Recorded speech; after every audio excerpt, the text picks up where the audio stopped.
Bien, Madame la Présidente, Monsieur le Premier ministre, Mesdames, Messieurs les ministres, Mesdames, Messieurs les députés, chers collègues, jamais la France n'est apparue aussi divisée à l'heure que les crises se multiplient.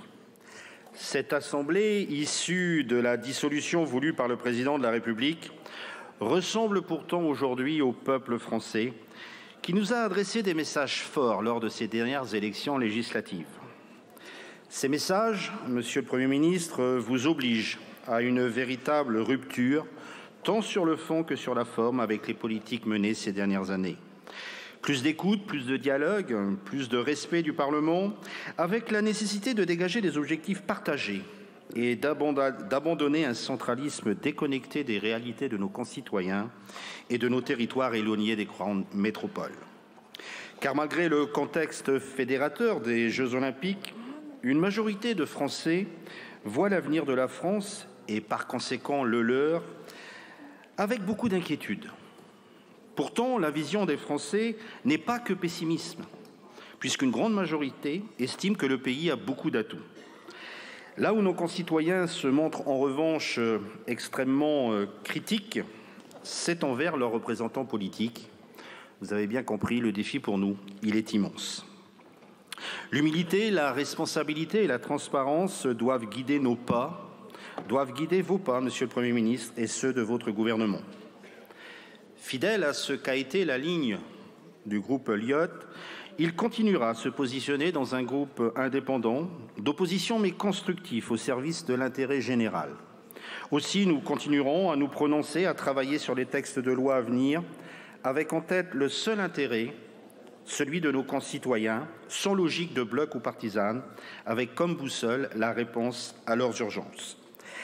La première des urgences, c'est d'engager des réformes permettant d'améliorer le pouvoir d'achat de nos concitoyens. Une conférence sociale nationale sur le partage de la valeur associant les corps intermédiaires doit être organisée. Il est indispensable de réfléchir aux pistes permettant aux entreprises françaises de toute taille de générer plus de résultats afin de permettre ce partage. Nous sommes aussi convaincus que le travail doit être plus rémunérateur. Mais pour ce faire, il faut desserrer les étaux réglementaires, parfois inefficaces, qui rendent nos entreprises moins compétitives par rapport à la concurrence étrangère. Les entreprises et les ménages, Monsieur le Ministre, sont aussi pénalisés par une énergie trop chère. Il y a nécessité aujourd'hui à négocier une refonte du mécanisme européen de fixation des prix de l'électricité. Quant au domaine du logement, premier poste de dépense des Français, vous l'avez rappelé, il est urgent de l'ériger en grande cause nationale, tant il est symptomatique des problèmes français. Une surréglementation, un manque de visibilité, un éparpillement des moyens et finalement, à l'arrivée, une absence de résultats probants. Lorsque l'on parle de pouvoir d'achat, nous ne pouvons passer sous silence le sort de nos concitoyens d'outre-mer, singulièrement oubliés.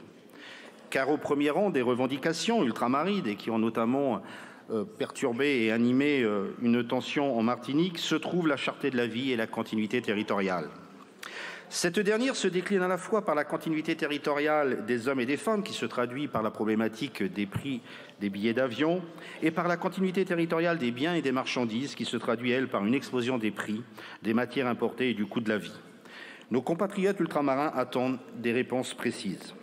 C'est ainsi qu'une loi Mayotte est également impérative, afin de répondre aux problèmes spécifiques rencontrés par nos concitoyens mahorais, avec une programmation budgétaire pour donner un calendrier de développement. Des adaptations sont aussi attendues pour y lutter contre l'immigration clandestine.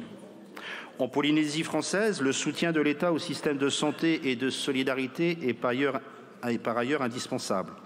La Nouvelle-Calédonie, vous l'avez évoqué, doit naturellement être écoutée dans un climat apaisé par le dialogue, car les tensions qui se sont accrues ces derniers mois ont fait que le pays est aujourd'hui au bord d'un gouffre et qu'il faudra l'aider à se relever socialement et économiquement.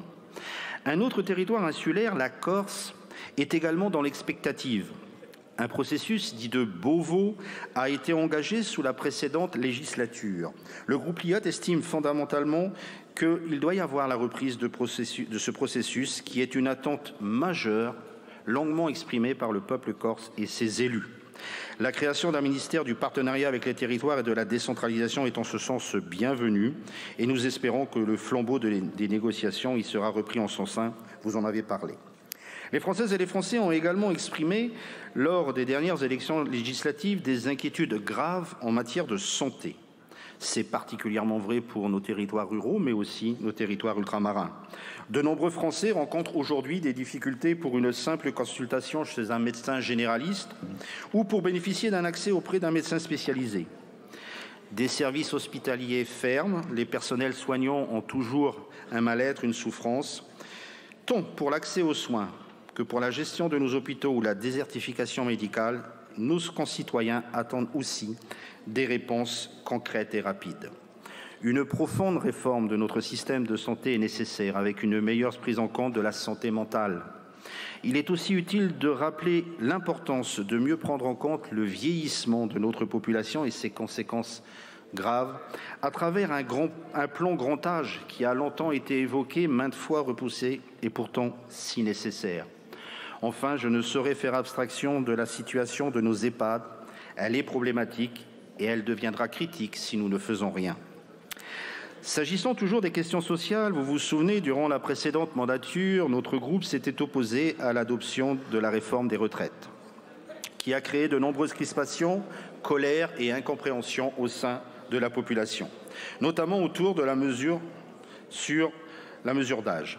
Une nouvelle discussion de cette réforme avec les partenaires sociaux nous paraît indispensable et la suspension de son application rendue nécessaire le temps de ces négociations qui devront se dérouler dans le cadre d'une grande conférence sociale.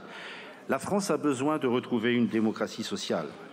Et seul un changement radical dans la conduite de la politique de l'État par l'écoute et la concertation pourra permettre de relever les défis qui attendent le pays, notamment avec les corps intermédiaires et les partenaires sociaux, qu'il s'agisse, je l'ai évoqué, de la réforme des retraites ou encore de celle de l'assurance chômage. L'actualité a aussi été marquée par des drames humains qui sont l'occasion pour nos concitoyens de nous rappeler l'importance des questions régaliennes, notamment celle de la sécurité, mais surtout celle de la justice. Les Jeux Olympiques ont mis en évidence, aux yeux des Français, l'efficacité de la présence des forces de l'ordre sur le terrain. Il est devenu clair, ainsi aux yeux de tous, qu'il faut plus de personnel actif et visible sur le terrain, mais aussi de nouvelles places de prison pour de réelles exécutions des peines et des dispositifs efficaces de lutte contre la récidive. La question du contrôle et de la limitation effective des flux migratoires est aussi une source d'interrogation et d'inquiétude forte chez nos concitoyens. Des mesures concrètes doivent être déployées avec pragmatisme, réalisme, rigueur, mais aussi humanité, comme vous l'avez du reste rappelé lors de vos premières prises de parole publiques. Mais comme son nom l'indique, le groupe LIOT est attaché aux libertés fondamentales. Nous ne pouvons pas accepter de mettre entre parenthèses ce qui constitue les fondamentaux de notre démocratie, et en premier lieu, l'état de droit. Nous attendons de vous, Monsieur le Premier ministre, et de l'ensemble de votre gouvernement, que vous soyez le garant du respect de nos institutions démocratiques qui ne peuvent souffrir d'aucune contestation. S'agissant de fondamentaux, nous sommes aussi parfaitement conscients que le travail du gouvernement doit s'engager dans un contexte budgétaire très inquiétant pour notre pays, dont les comptes publics sont particulièrement dégradés. L'enjeu majeur de ce redressement des comptes publics doit être abordé dans un esprit de justice fiscale et de justice sociale, en particulier par le rééquilibrage des charges entre les revenus du travail et du capital. Nous porterons des propositions responsables en matière d'économies à réaliser et de recettes supplémentaires justes qui ne doivent pas reposer sur les plus modestes dans le cadre d'un effort partagé sans détruire naturellement l'appareil de production et nos TPE-PME. Enfin, comment comprendre que nous ayons parmi les plus hauts niveaux des dépenses publiques et les plus hauts taux de prélèvements obligatoires au monde et pourtant une grande partie de nos services publics ne fonctionnent pas, la santé, la sécurité, la justice, le logement, l'éducation. Et une majorité des Français sont insatisfaits. L'État central, à vouloir s'occuper de tout, finit par tout faire mal. Nous sommes convaincus au sein du groupe LIOT que la centralisation exacerbée de notre pays est un facteur de tension sociale, de dégradation démocratique et pèse lourdement sur les déficits budgétaire. Un grand mouvement de décentralisation politique avec l'attribution d'un pouvoir réglementaire auprès des élus locaux dans leur domaine de compétences et l'avènement d'une véritable autonomie fiscale seront l'occasion pour nos concitoyens et notre pays de retrouver une confiance en son avenir et de mieux maîtriser sa trajectoire budgétaire. Nous appelons ardemment de nos vœux, Monsieur le Premier ministre, ce nouveau processus de décentralisation afin de se libérer des pesanteurs administratives étatiques. En conclusion, notre priorité dans cette législature est d'être à la fois dans l'opposition mais force de proposition, dans le dialogue et le respect de tous, pour donner une chance à notre pays et à nos concitoyens d'aborder l'avenir avec plus de sérénité. Je vous remercie. Merci beaucoup, Monsieur le Président.